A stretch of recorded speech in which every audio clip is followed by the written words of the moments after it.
Okay, cooling tower. Cooling tower basically is a box with a fan with fill, water going across the fill. Now, most of you are familiar with cooling towers, what they look like. The fill looks like this. All right. Now, remember right at the beginning of the class yesterday, remember the slide that I showed? That showed the latent heat of vaporization. All right. Do you remember the BTU exchange? And remember, BTUs is what's doing the work. We're just changing, we're moving BTUs throughout the system, taking the BTUs from this room, sticking them into the water, which goes into the refrigerant, which goes to the water on the condenser side, which goes pumped out to the tower, goes into the hot deck, flows through the film, goes in the cold deck. Now what's going on when it goes through this is it is breaking that water up and spreading it out so that you've got the thinnest film of water that is practical. And what they're trying to do is promote evaporation. Remember, the latent heat of vaporization. How many BTUs was it? About 970 from when it changes state. It's a change of state that the work is being done. Latent heat of vaporization. A cooling tower does its work through evaporation. You evaporate better if you spread that water out and let that airflow get to it. All right, that's what it looks like. Definitions, just you're mixing air and water, bringing them into direct contact to transfer the heat from the water to the air. And again, it does that through evaporation. Now, you will have some water loss. You're going to have about 1% water loss through evaporation for every 10 degrees of temperature drop. And typically in our industry, our cooling towers have a 10-degree delta T. So rule of thumb, you're going to lose about 1% of your evaporation while you're circulating the water. In your formula sheet, I've given you some heat load formulas. You can take a look on the cooling tower side. However, understand when we're looking at the size of a chiller, we're not looking at it on the condenser side, are we? We're looking at it on the evaporator side typically, because that's what we're most interested in.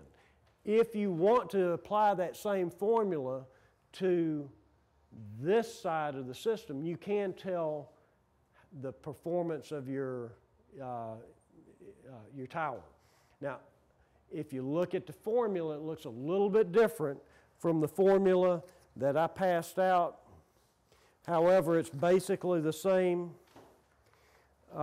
If you look at the BTU formula on your formula sheet,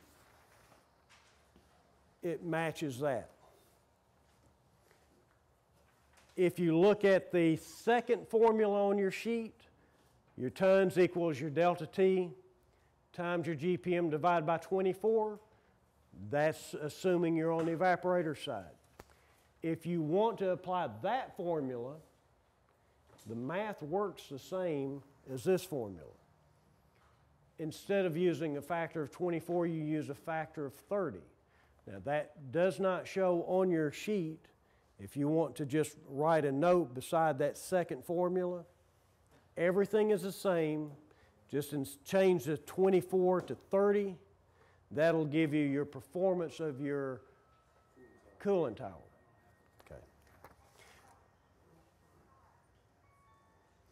Okay. In your cooling tower, you've got a hot deck and cold deck. Your hot deck is your tower, where your water from your tower goes to the top of the tower.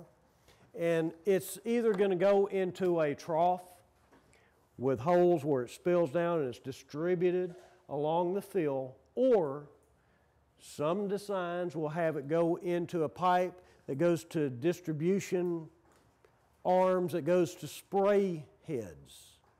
Depends on the design of the tower.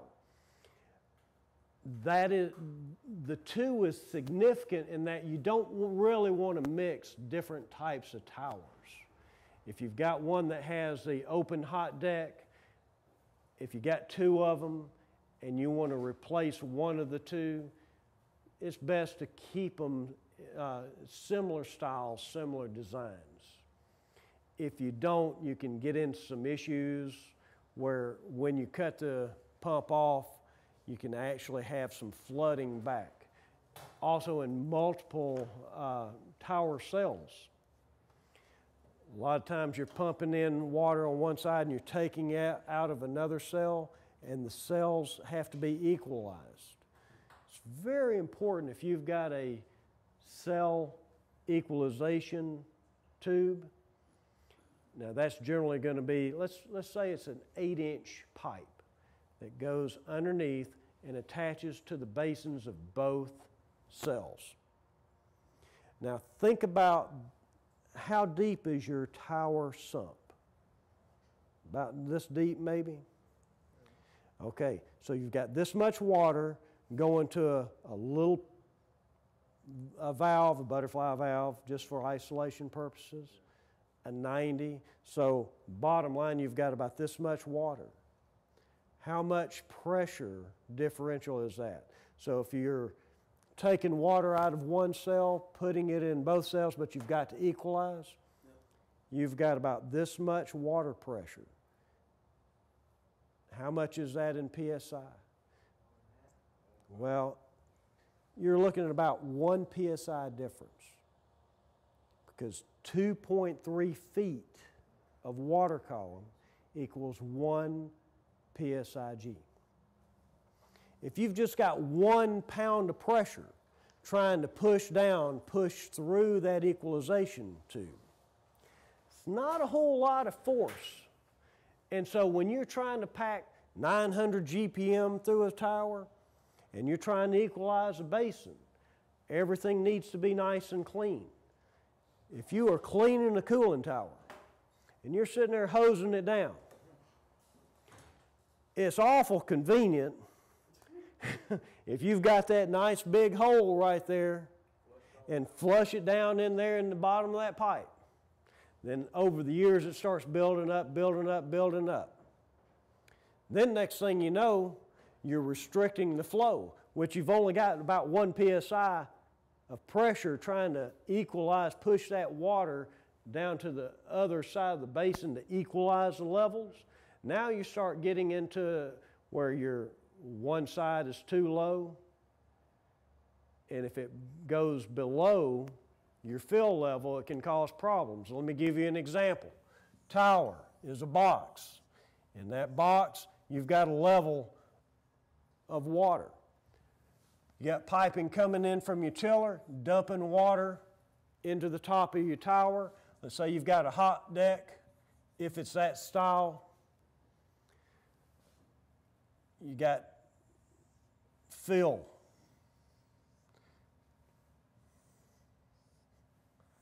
Here's your fill. Your water's going to go down through the fill. You've got a big fan here drawing air this way. Your water is coming down this way. By the way, there's a name for this. It's called a crossflow. Crossflow tower. Now let's look at the fill. Let's look at the sump level and the air. This fill right here has to be beneath this water. If the water level is too low, then all of a sudden, instead of the air being drawn through the fill and out the top with your fan, air is going to take the path of least resistance, right? Unless you get that smart air that knows where to go, and I hadn't found that air yet.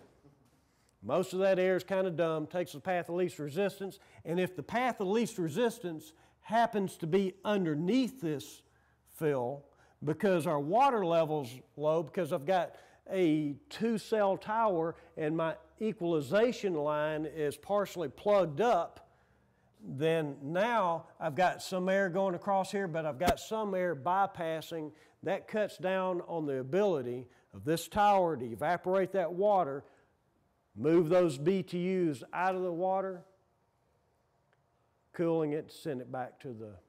Completed the Tim's chiller class, right? Yeah. And how'd you like it? It was great. Good information, yep. Good instructor. What do you like most about it? The step-by-step, how to identify problems with chillers, how to break it down. Fourth class took strong question. I'd come again. Chiller class is very good. Instructor did a great job covering all the materials, and he's very knowledgeable and relates a lot to the material. Awesome. Thank you. Thank you. How about you, my friend?